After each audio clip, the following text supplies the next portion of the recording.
My husband fell from the third floor 20 years ago, and 3 days ago I discovered the secret he kept alive for.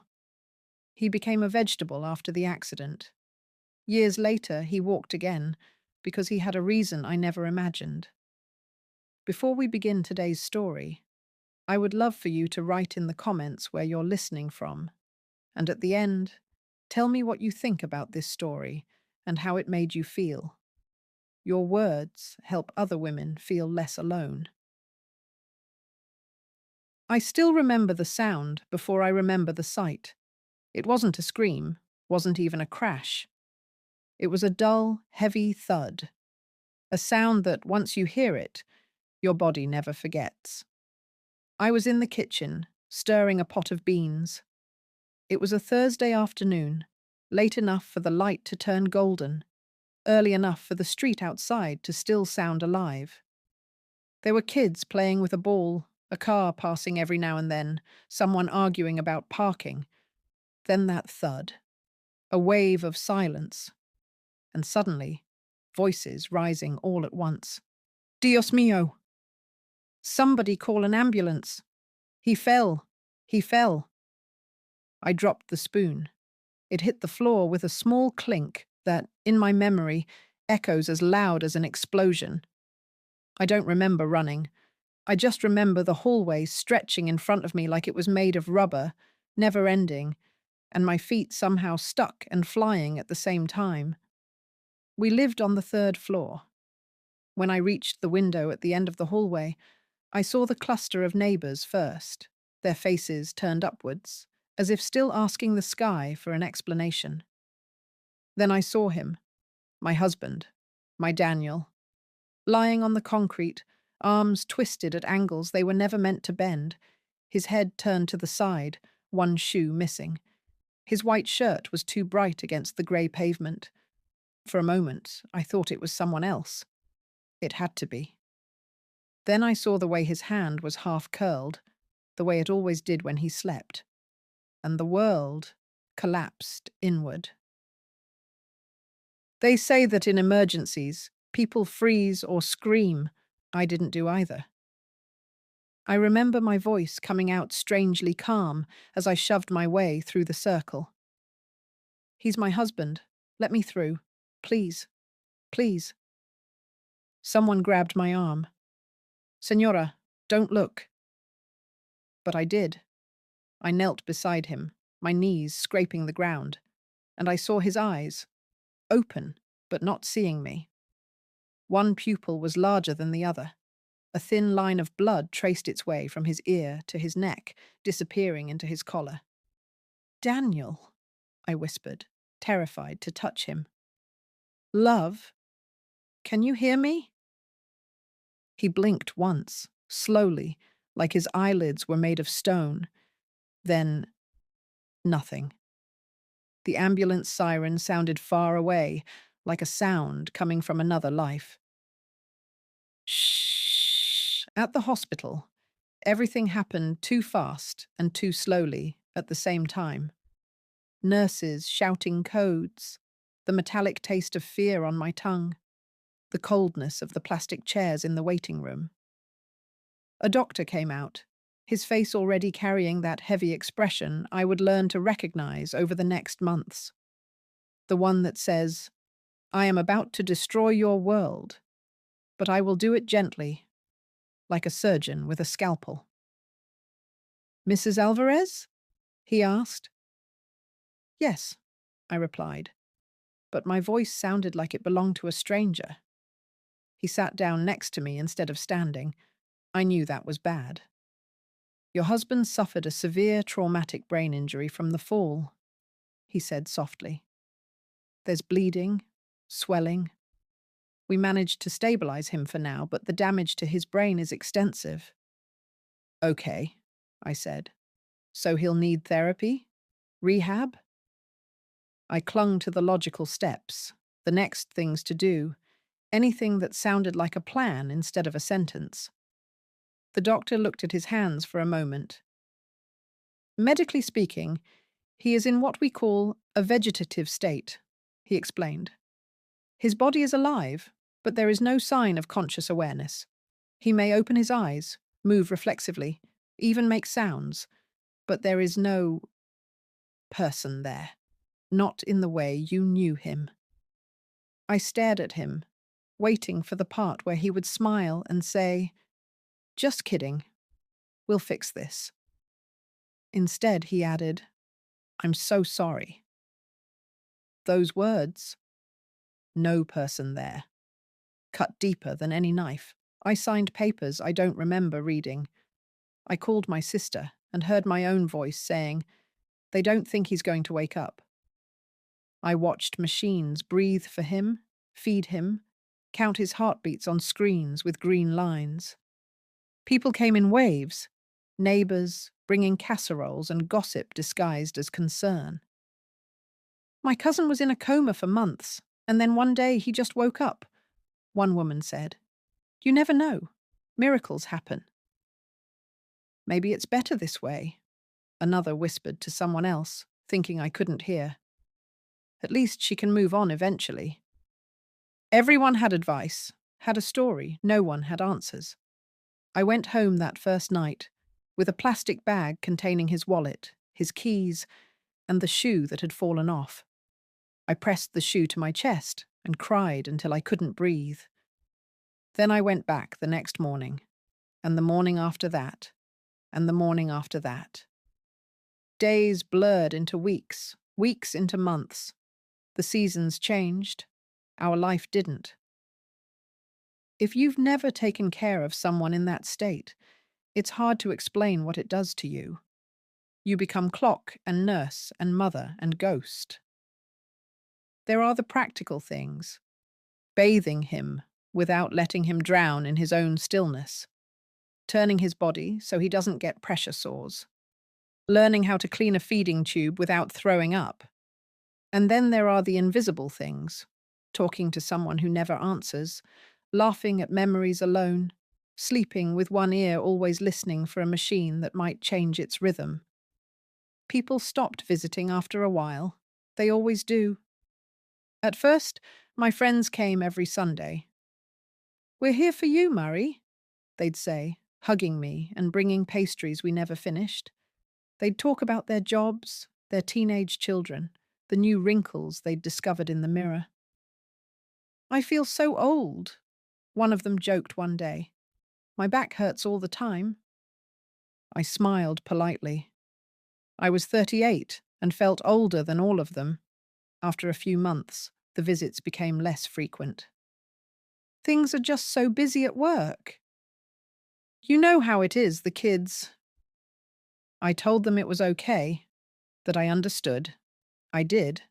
But there's a particular kind of loneliness that only someone who has sat for hours in a hospital room with a silent loved one can understand. It's the loneliness of being the only keeper of a shared past, while the other person's eyes are open but empty. The doctors suggested I consider other options. Facilities, they said.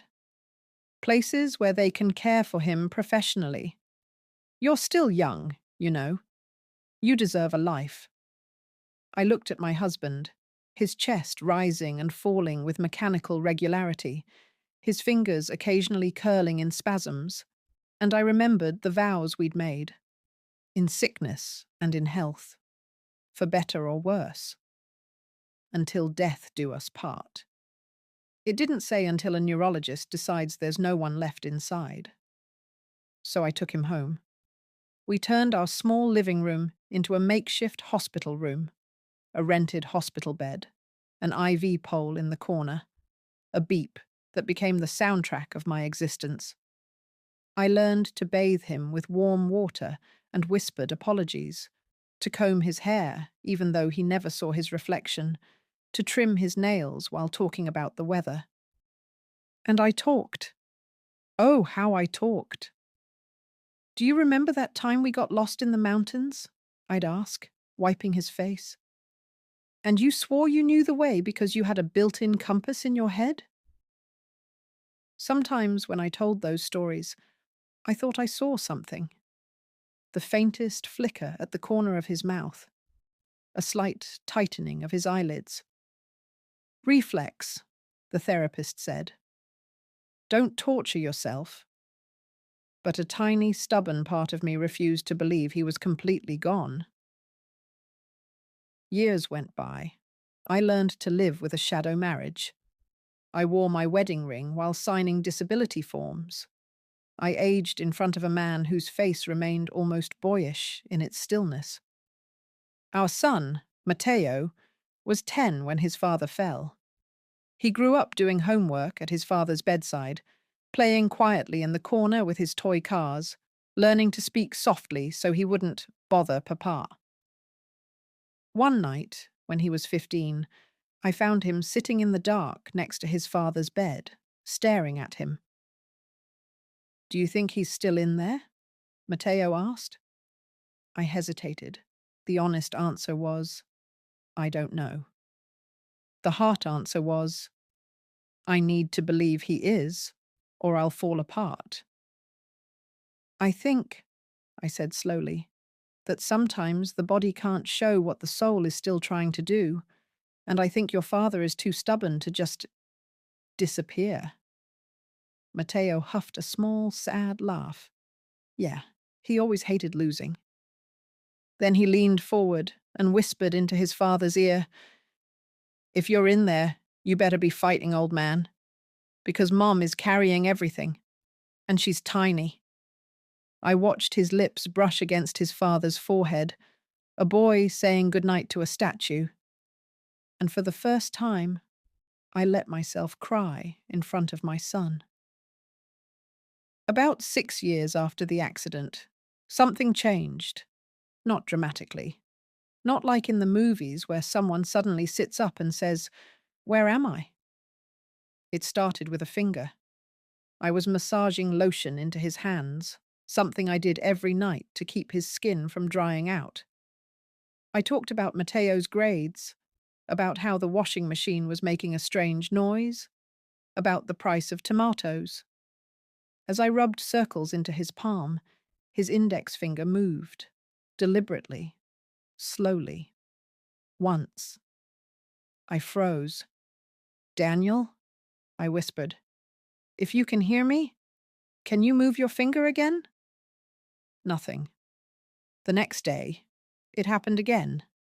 This time I was telling him about the frustration of dealing with an insurance clerk who had lost our papers for the 3rd time. I was making a joke, rolling my eyes, and his finger twitched. "Reflex," the nurse said when I told her. "It happens." But it kept happening. Not every day. Not on command. But enough that the hope I'd buried deep began to push through the cracks like a weed, insisting on sunlight. Then came the day that changed everything. I walked into the room with a vase of dahlias from Mrs. Ramirez upstairs. She had a little balcony garden and always gave me some when they bloomed. I set the vase on the windowsill, then turned to him. "The flowers are pretty today," I said. "Orange and red, like the ones your mother used to grow in the yard." And his head turned, just a little, just enough to follow my voice. "Daniel?" I whispered. His eyes moved, sluggishly, like someone swimming through mud. They shifted from my face to the flowers. And then, slowly, he blinked twice. I felt the floor sway beneath me. I grabbed the side of the bed to steady myself. "Do that again, if you can hear me," I begged. "Please." He didn't. But now I knew. Something, someone, was still there. The following months were a strange mix of frustration and miracles. Tests, evaluations, doctors suddenly interested again. "We might have misclassified his state," a new neurologist said, frowning at the charts. "He's showing signs of minimal consciousness." Minimal consciousness. The words felt like someone had cracked open a closed door. They started rehab. Tiny movements, faint responses to commands. "Daniel, look at me if you can hear my voice." Daniel, can you squeeze my hand? Every small response was a celebration. Every day without progress was a funeral. Sometimes I went to the bathroom, locked the door, and pressed my forehead against the cool tile. I can't do this, I whispered to my own reflection. I can't start hoping again. It hurts too much. But hope is a stubborn thing. Once it lights up, it doesn't go out easily. Then, one afternoon, 11 years after the fall, I walked into the room and saw something I thought I would never see again. He was sitting upright, not propped by pillows, but holding himself, his back slightly curved with effort. A therapist stood beside him, one hand hovering near his shoulder. "Come in, Mrs. Alvarez," she said gently. "We wanted to surprise you." He turned his head toward me, really turned it. Not with the sluggish, unfocused drift I'd grown used to, but with intention. His eyes met mine. There was still fog there, like someone had painted over his gaze with a thin layer of frost. But beneath it, I recognized him. My husband. The man who'd asked me to dance in the rain when we were 23. The man who had painted our first apartment himself, instead of hiring someone because he wanted our walls to know my hands. His lips parted. Ma, he rasped. My heart stopped. "Try again," the therapist encouraged. "You're doing great, Daniel." He swallowed, his throat working with effort. His gaze didn't leave my face. "A." My name. Not a reflex, not a guess. My name. I fell to my knees, sobbing. I grabbed his hand and kissed it over and over again. "I'm here," I said. "I'm here, love." I never left. Recovery wasn't a straight line up. It never is. There were good days and terrible days. Days where he seemed alert, where he followed instructions, where he whispered a few words. Days where he stared past us, lost and still, as if the energy it took to come back had drained him completely. He had to relearn everything. How to hold a spoon. How to sit without falling to the side. How to swallow without choking. He cried often, a grown man, weeping in frustration because his hand refused to close around a plastic cup. "I used to carry furniture by myself," he croaked one afternoon, tears of anger in his eyes. "Now I can't even hold a stupid cup." I cupped his face. "You carried this family by staying alive," I said. "Cups are nothing." He gave me a shaky smile. "You got older." I laughed wetly. "You too. You just did it lying down." Years passed. He never became exactly the same man he was before. Brain injuries don't give back what they took so generously. But he walked again. First with parallel bars in the rehab center, then with a walker, then with a cane. The first time he took 3 steps toward me without collapsing, everyone in the room clapped. "Don't treat me like a baby," he grumbled afterward. But when he thought no one was looking, I saw him touch his legs with something like awe. Our new life together was different. His left hand remained weak. His memory had holes in it, like a sweater eaten by moths. Some years were clear, others patchy. He didn't remember the fall. He didn't remember the first 5 years in the hospital at all. But he remembered me. He remembered Matteo. He remembered our wedding day, my awkward dancing, the way his voice trembled when he said his vows. Sometimes he'd wake up in the middle of the night, drenched in sweat, whispering, "Don't let me fall," over and over, clinging to the bedsheets. I would hold him and rock him slowly, like a child. "You're here," I'd whisper. "You're safe. You're home." On the outside, people called it a miracle. "Imagine," a neighbor said once, shaking her head. "From being a vegetable to walking, only God." I nodded politely, but inside, I knew the miracle had a cost only we understood. Because behind every miracle story, there is someone who stayed when it would have been easier to leave. Someone who changed diapers on an adult body, who fought with doctors and social workers. Someone who aged alone in front of beeping machines. I don't say that to call myself a saint. I had days where I hated everyone, including him. Days when I looked at his sleeping face and thought, why didn't you die that day? Why are we both trapped in this half-life? Then guilt would crash over me like a wave, and I would scrub dishes furiously, punishing myself for having human thoughts. Healing is messy. Love isn't always pretty, but we made it through. By the time 20 years had passed since the accident, our son was grown, married, with a baby of his own. A chubby little girl named Elena, who called my husband Abu Dani and climbed all over his lap like he was a little hill built just for her.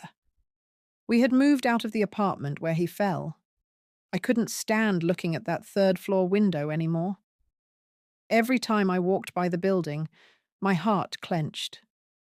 We rented a small house at the edge of the city. Nothing fancy. 2 bedrooms, a tiny garden in the back where I grew herbs and a few stubborn roses. Our life looked normal from the outside. An older couple walking slowly to the store together. A grandfather sitting in the park, throwing crumbs to pigeons with a giggling toddler. A husband and wife arguing about whether the soup needed more salt. If you didn't know the story behind his limp and the slight slur in his speech, you would think we were just any other couple. But inside our walls, there were secrets. Not the kind you think. For years, I felt there was something he wasn't telling me. It wasn't obvious. It was in the small things. The way he sometimes went very quiet when certain dates came around. The way he would stare out the window at night, lost in thought. The way he kept one particular drawer in his desk locked, even though he trusted me with everything else. If I asked him, "What are you thinking about?" he would shrug. "Just life," he'd say. Sometimes he would kiss my forehead and murmur, "You deserved better than all this." I'd swat his chest lightly. "Don't start. We survived. That's what matters." But inside, a tiny seed of curiosity grew. What exactly kept him alive? What did he hold on to in those years when he looked like a shell on the outside? And why, even after all this time, did I feel like there was a part of his story I still didn't know? 3 days ago, I found out, and it started with a phone call. It was a Monday morning, grey and rainy. I was in the kitchen making coffee, listening to the kettle whistle and thinking about the grocery list. The phone rang. "Can you get it?" I called to my husband, who was sitting at the table with the newspaper and his reading glasses perched crookedly on his nose. He picked it up, his fingers still a bit clumsy with the buttons. "Alvarez residence?" he said, the way he always did, though I'd told him many times nobody answered phones like that anymore. His face changed as he listened. The colour drained from his cheeks. His eyes flicked towards me, then away, like a child who'd been caught sneaking cookies. "Yes," he said. "Yes, I understand. Today? At 3? Pause. "No, my wife doesn't know about it, but it's time." My chest tightened. When he hung up, he sat very still, his hand resting on the phone. "Who was it?" I asked, my voice lighter than I felt. You look like you just saw a ghost." He looked at me for a long moment. "Get dressed, Maria," he said quietly. "We need to go somewhere this afternoon." "Where?" He hesitated. "To see a lawyer." If you've ever been blindsided by a sentence, you know the feeling. Like someone suddenly turned off the lights in the middle of your own life.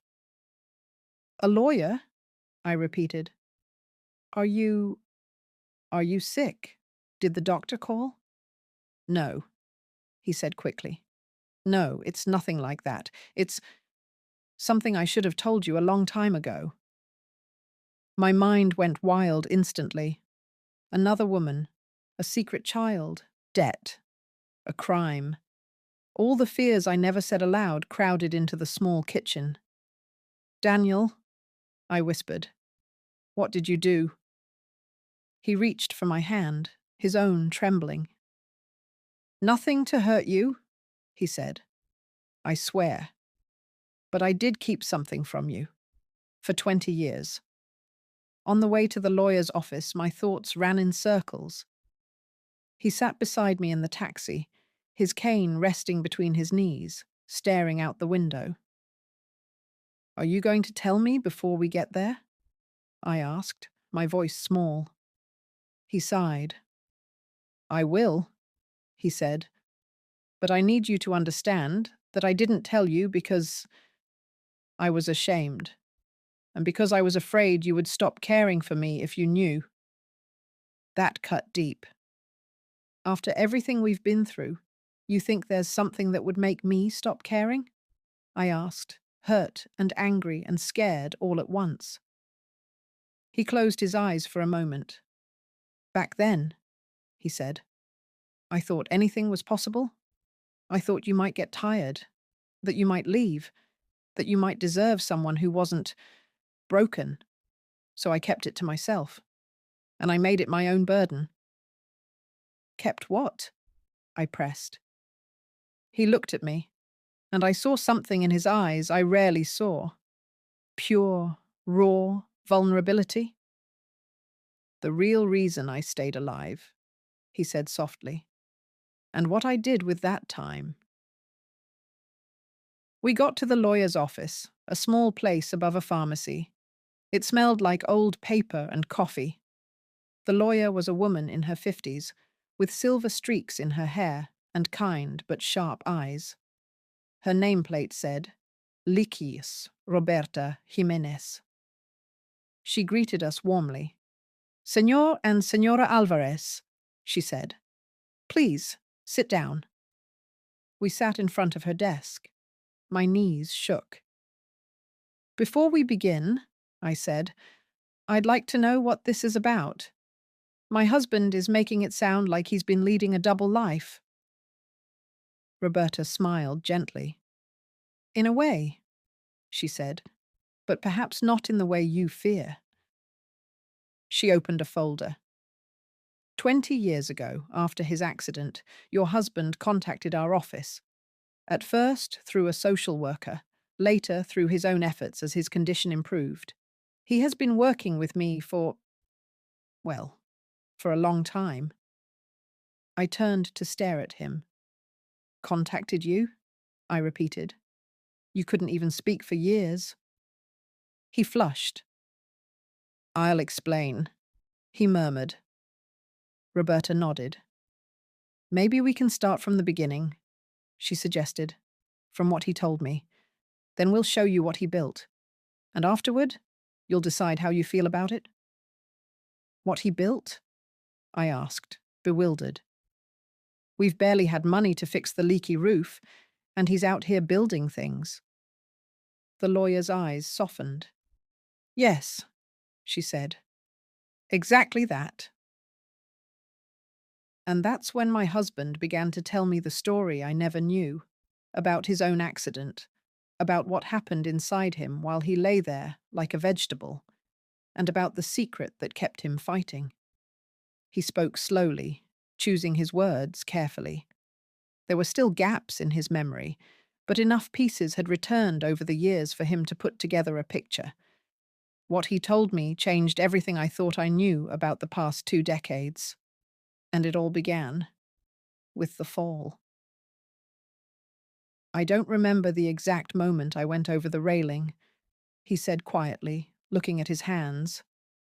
I know what they told me later, that I was fixing the satellite dish for Mrs. Cruz on the third-floor balcony, that I was leaning a bit too far over, that maybe the railing was loose.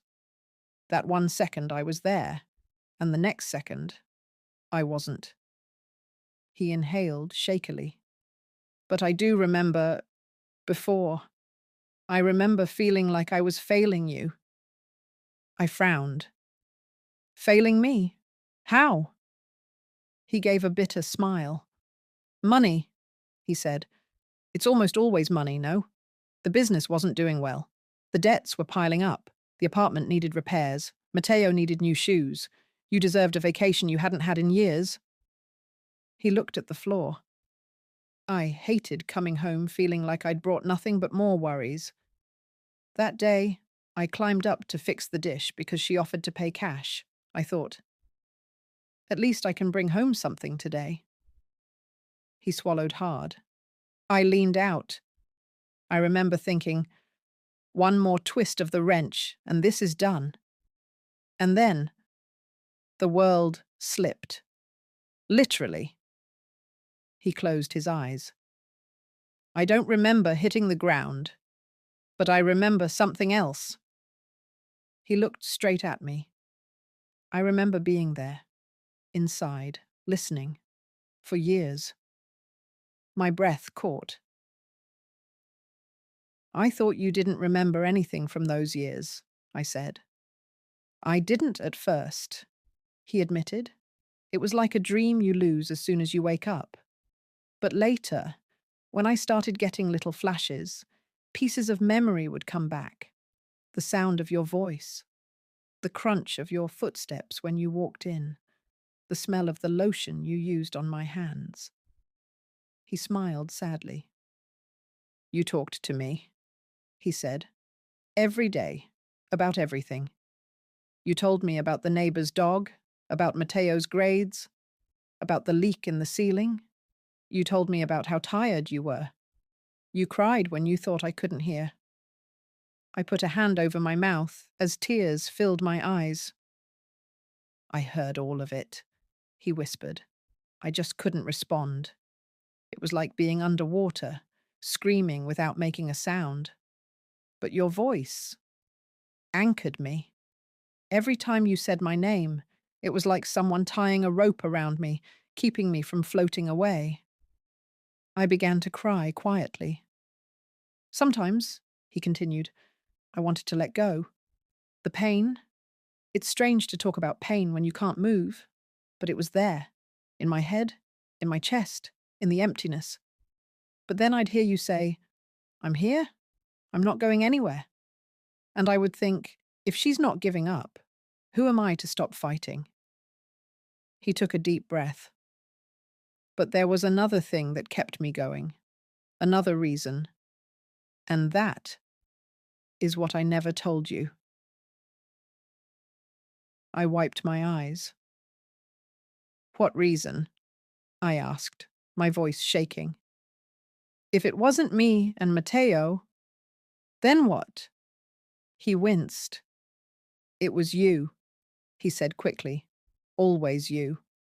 But it was also a promise, a debt, and a dream. I sighed. You're talking like a telenovela, I muttered. Just say it. He actually laughed at that, a short, rough sound. Lying there, he said. I had nothing but time. Time to remember every mistake I'd ever made, every harsh word, every bill I refused to open. Every time you asked me, are we going to be okay? And I said, trust me, without actually knowing if we were. His eyes filled with tears. I promised myself, he said, that if I ever got the chance to stand on my feet again, I would make it up to you, not with flowers or apologies, with something real, something that would outlive me.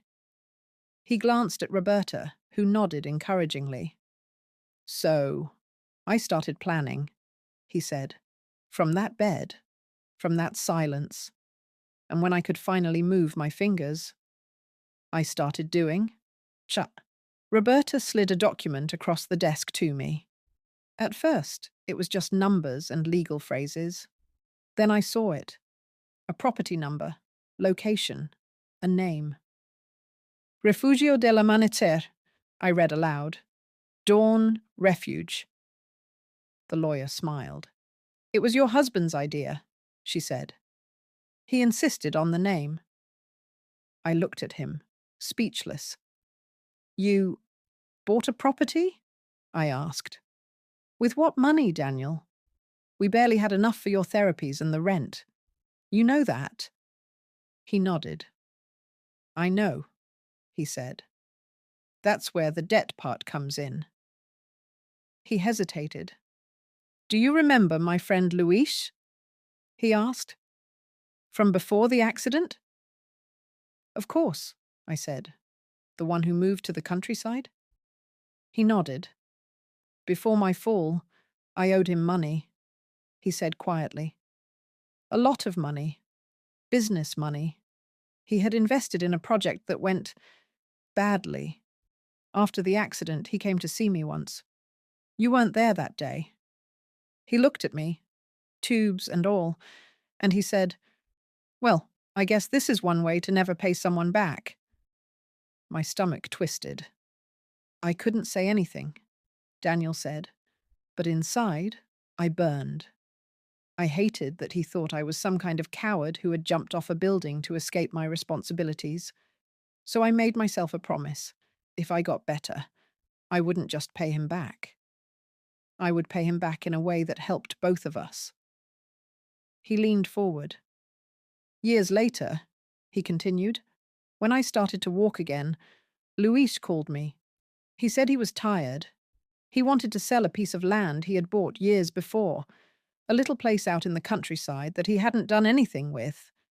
He said he'd give me a good price because he felt guilty for what he'd said to me in the hospital. I interrupted him. But we didn't have any savings, I repeated.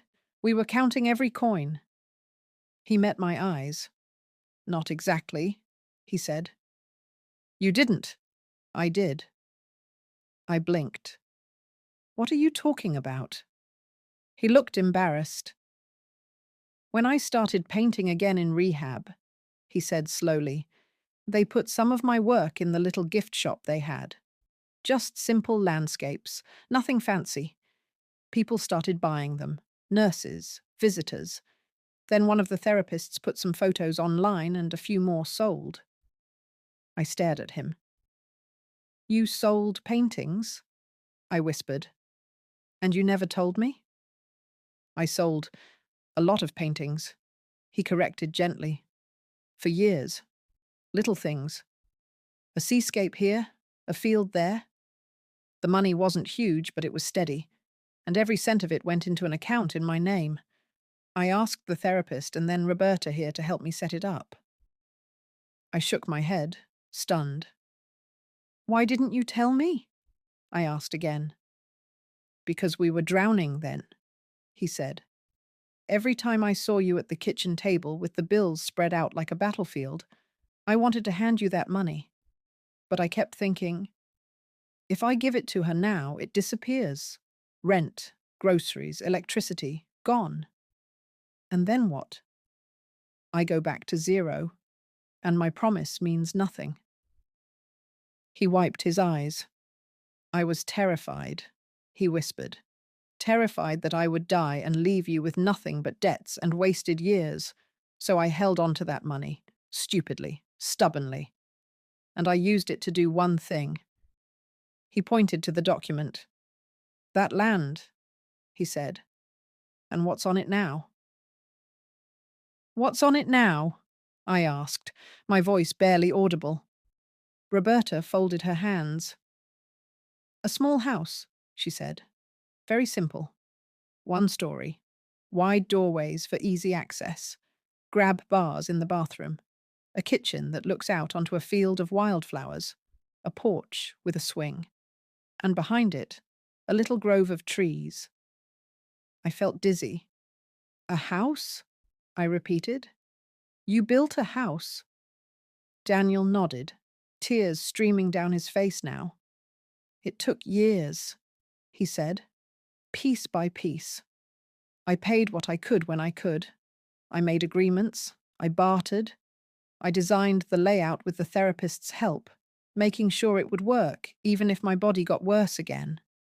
I made it a place where you could live, with or without me, where you wouldn't hear traffic or ambulances, where the loudest sound would be birds. He took a shuddering breath. I called it Dawn Refuge, because every morning I woke up, I imagined you there, he whispered, sitting on the porch with a cup of coffee, not worrying about appointments or bills. Just breathing. I didn't tell you because it felt like a fragile thing. If I said it out loud, and then the deal fell through, or I got worse, I thought it would break both our hearts. He looked at me desperately.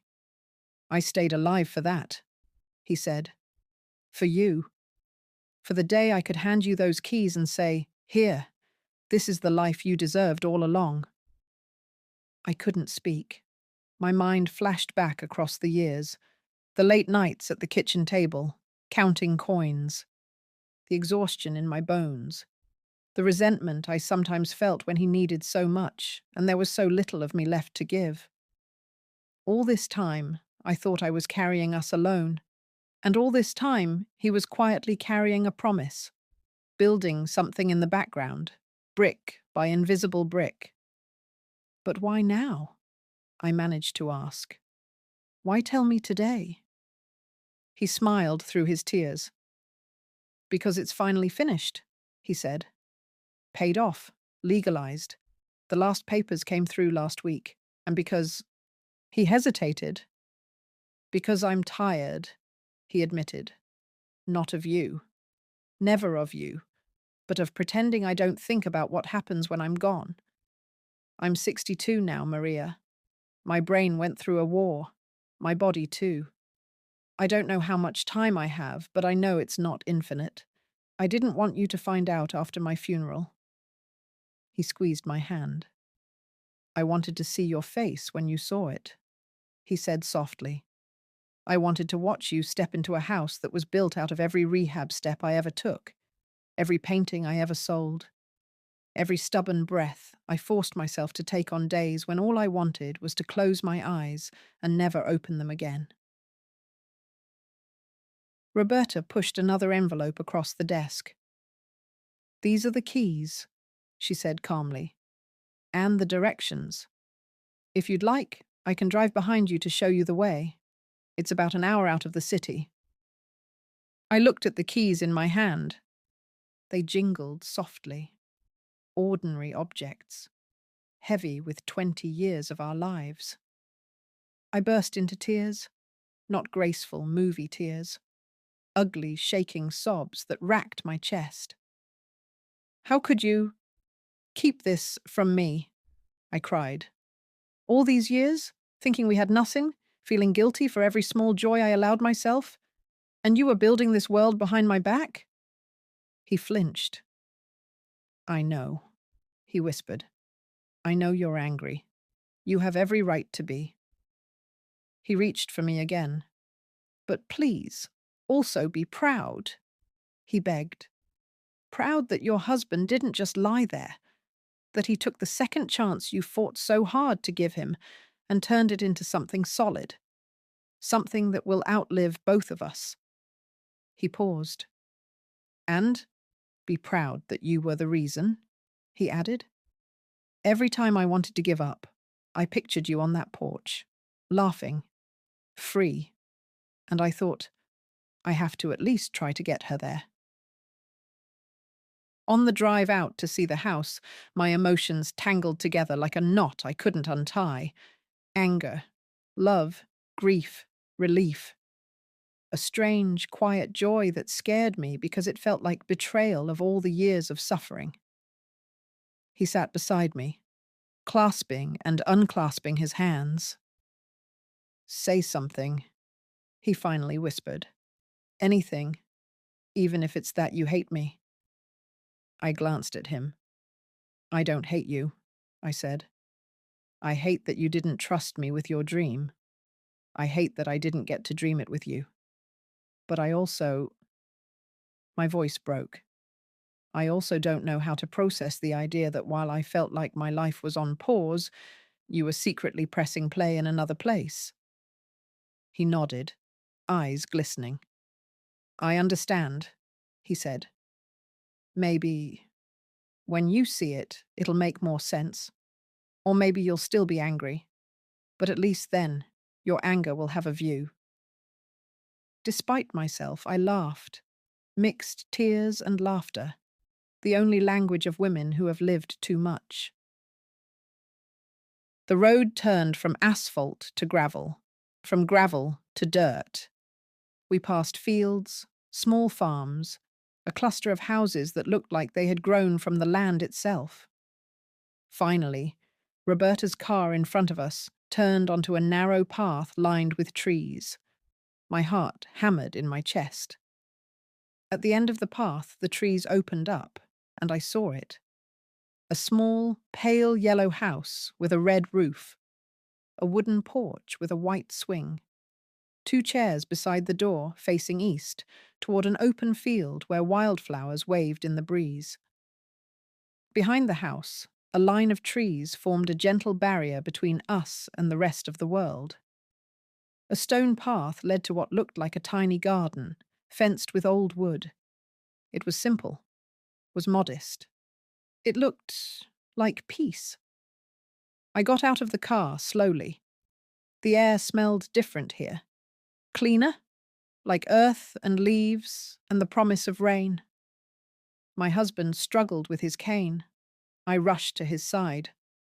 "I got it," he insisted. "Let me walk this." I stepped back, letting him move ahead of me, his gait uneven but determined. At the base of the porch steps, he stopped and turned around. "This," he said, his voice trembling, "is what I stayed alive for." I looked at the house again through my tears. "You stayed alive for me," I corrected softly. "This is just the body of that decision." He smiled. "Go inside," he whispered. "It's yours." The front door creaked slightly when I opened it. The first thing I noticed was the light. The house was full of it. Large windows let the sun pour in, drenching the modest furniture in warmth. To the left was a small living room with a simple sofa, a bookshelf, and a low table. On the walls hung paintings, familiar brushstrokes, familiar colours. My husband's paintings. A path through a field at dawn, a mountain seen through mist, a woman's silhouette on a porch holding a mug. My throat tightened. In the kitchen, I ran my hand over the cool counter. The sink looked out onto the back garden. There was a small wooden table with 2 chairs, one of them slightly carved up, as if someone had spent hours leaning there, sketching, planning. Down the hallway there was a bedroom with a wide bed and a large window. On the nightstand, there was a framed picture of us from years ago, at a cousin's wedding, my hair darker, his face unlined. Beside it, a small wooden box with my initials carved clumsily into the lid. I picked it up with trembling hands. Inside were notebooks, dozens of them, small, cheap notebooks, their pages crammed with his handwriting, the handwriting that had once been shaky after the accident, and now was stronger, though forever altered. On the first page of the first notebook I read, "Day 1. Today I decided that if I live, I will build Maria a house. I don't know how. I can't move. I can't talk. But I can decide. And that's the first brick." I sank down onto the bed, notebook in hand, as the dam inside me broke. Hours passed as I read. He had written everything. His first memory of hearing my voice, the way he tried for weeks just to move his finger on command, his anger, his shame, his jealousy of other men who could simply walk to the bathroom. He wrote about watching me. I feel her hand on mine, warm and small. I want to squeeze back so badly I could scream. Instead, I stare at the ceiling and pray that one day she'll know I tried. I heard her tell the doctor she won't put me in a home. She said, "He's my husband, not a piece of furniture to be stored away." I wanted to marry her all over again in that moment. I hate myself for being the reason she looks 10 years older. I'll build her a place where her face can relax. He wrote about the paintings. They gave me brushes today. I cried. My hand shook, but I painted a line. One line. It felt like tracing my way back to myself. Someone had added small notes in the margins later. Dates, corrections. Probably the therapist or lawyer helping him keep track as his memories improved. Then, as the years passed in ink, the entries changed. I sold my first painting today. She has no idea. I want to run home and tell her. But if I do, the money will disappear into the black hole of bills. I sound selfish. Maybe I am. But I feel like a squirrel hiding nuts for winter. Visited the land with Luis. It's small, but beautiful. A hill, a few trees, good soil. When I stand there, I can almost see her hanging laundry and humming. Therapist says I'm overdoing it. Too much stress about money isn't good for my recovery. Funny. Money is what put me on the ground, and now it's what's pulling me back up. As I read, I realized something that hurt and healed me at the same time. I wasn't the only one living through those years. He was too.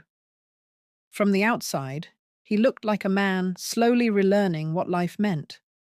But on the inside, he was building a future without me ever guessing. By the time I reached the last notebook, the afternoon sun had turned golden. The final entry was dated just a week ago. Today I got the call.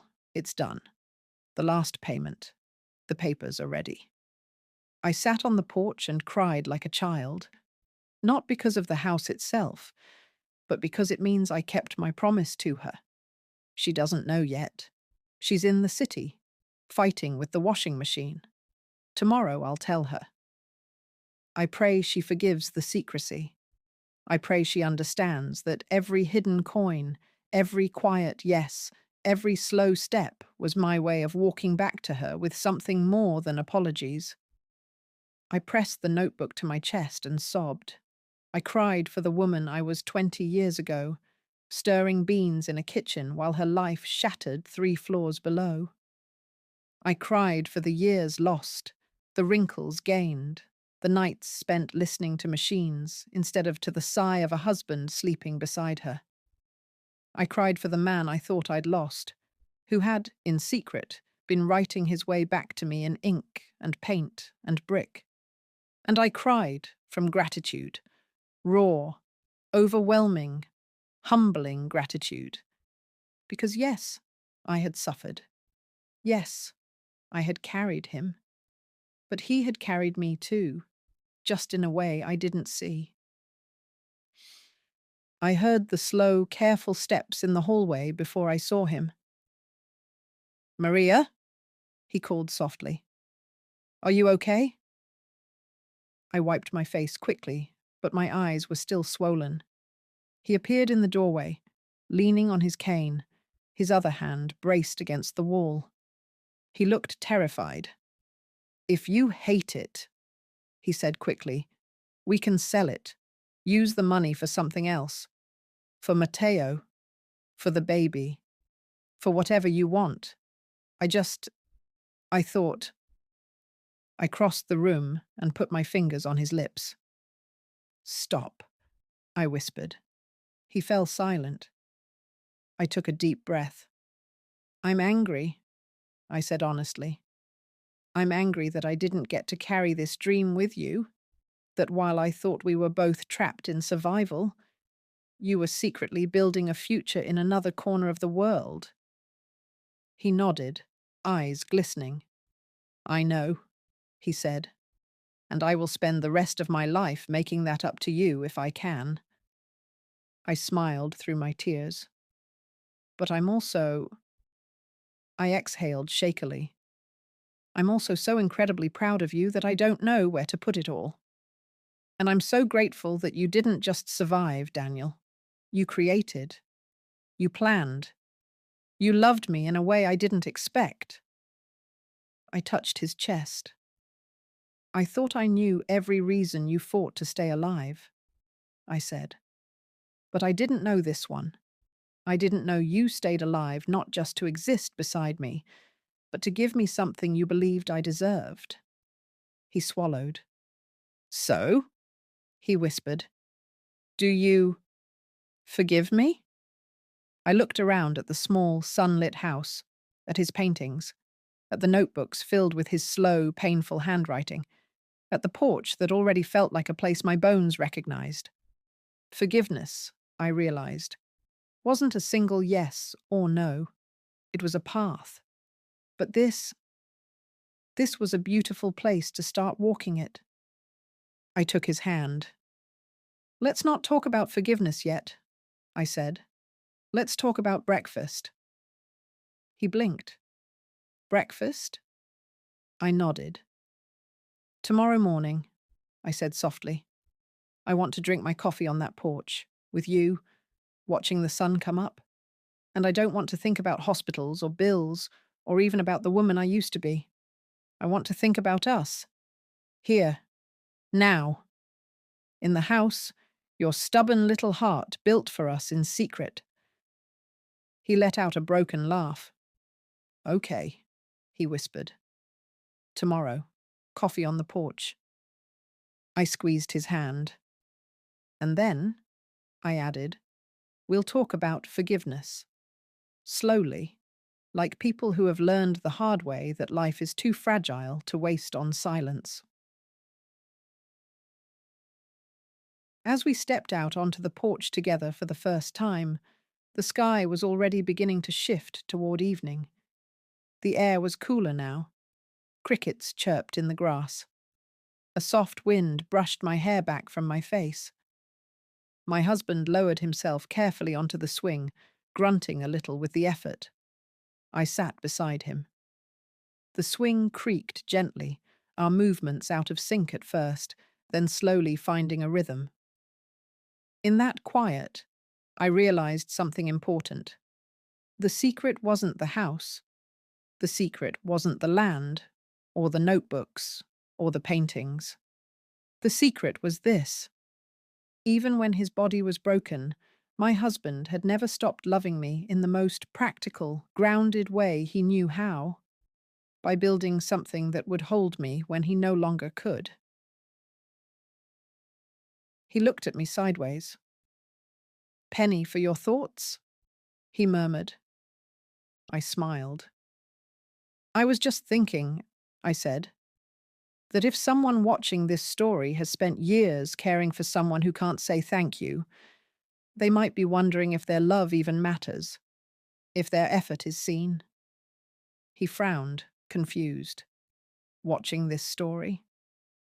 I chuckled softly. "Let's just say," I answered, "that there are a lot of women out there who know what it is to stay when everyone tells them to leave. And maybe they need to know that sometimes, even when it looks like no one is home inside that body, someone is listening. Someone is storing every word in the only place that still works, their heart." He nodded slowly. "I listened," he whispered. "Every day." "I know," I replied. We fell into a comfortable silence. The sun dipped lower, painting the sky with streaks of orange and pink. Somewhere in the distance, a dog barked. A bird swooped low over the field. I breathed in deeply. For the first time in a long time, the air didn't taste like hospital disinfectant or city smog. It tasted like possibility. If you are still listening to this story, I want to talk to you for a moment. Maybe you are a woman who has given more than she ever thought she could. Maybe you have stayed beside someone in a bed, day after day, wondering if your love is making any difference at all. Maybe you have sacrificed your own dreams, your own youth, your own health, to keep someone else alive. If that is you, I want you to hear this. Sometimes the people we care for cannot say thank you in the way we want. Sometimes they carry their gratitude and their love quietly, secretly, turning it into something we may only discover years later, or maybe never discover at all. But that doesn't mean it isn't there. My husband's secret was a house on a hill, built out of years of hidden effort. Yours might be something else. A look, a letter, a change in the way someone holds your hand. A small, clumsy gift given long after you thought they had forgotten what you did for them. Love doesn't always come back to us in the shape we expect. But it does come back. Sometimes it takes 20 years. Sometimes it arrives in the form of a key in your hand and the words, "This is what I stayed alive for." Today, as I sit on this porch with my coffee, watching the sunrise paint the field in gold, I am not the same woman I was when my husband fell from that third floor. I am older. I am more tired. But I am also softer in some places, stronger in others. I've learned that miracles are rarely instant. They are built slowly, step by painful step, often in secret. And I've learned that sometimes the greatest secrets are not the ones that betray us, but the ones that reveal just how deeply we have been loved all along. If this story touched your heart, I'd love for you to write in the comments where you're listening from and what part of this story stayed with you the most. Your words might be exactly what another woman needs to read tonight. If you haven't already, you can subscribe so you don't miss more stories like this. Stories that remind you that you are not alone, that your sacrifices matter, and that hope can show up even after decades of darkness. And remember, if you want me to read your own real-life-based story, send me a message, and I will gladly help you out with it. I'm certain that it will help others too.